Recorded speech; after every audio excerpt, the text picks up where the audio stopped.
Et ils sont entre 100 et 150 lycéens à être très déterminés ici au lycée Voltaire. Tout à l'heure, pendant une grosse demi-heure, ils ont même bloqué la circulation avenue de la République. Il faut dire qu'ils étaient là dès 7 h du matin pour organiser ce blocus. Ils ont érigé des barricades improvisées avec des poubelles, des barrières de chantier, un blocus partiel. C'est le 3e jour déjà. Partiel, ça veut dire que les collégiens, eux, ont pu rentrer dans le lycée pour assister à leurs cours. Blocage à l'appel de l'UNEL, l'Union nationale lycéenne. Je vous propose d'écouter l'une de leurs représentantes au micro de François Pitrel. Il y a eu un tournant dans la mobilisation lycéenne à partir de jeudi dernier. Forcément, c'est un peu difficile de mobiliser dès la rentrée. Il faut d'abord faire un travail d'information à l'intention de tous les lycéens. Mais donc maintenant qu'on a fait ce travail d'information et de conscientisation, le mouvement est parti et pour l'instant, il n'est pas prêt de s'arrêter.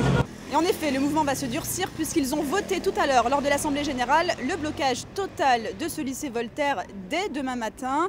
Il faut dire que les lycéens sont soutenus par leurs professeurs. 26 d'entre eux sont en grève aujourd'hui. Le mouvement va prendre donc de l'ampleur. Une douzaine de lycées sont mobilisés dans Paris. Ils doivent se retrouver tout à l'heure dans l'après-midi pour manifester devant le MEDEF.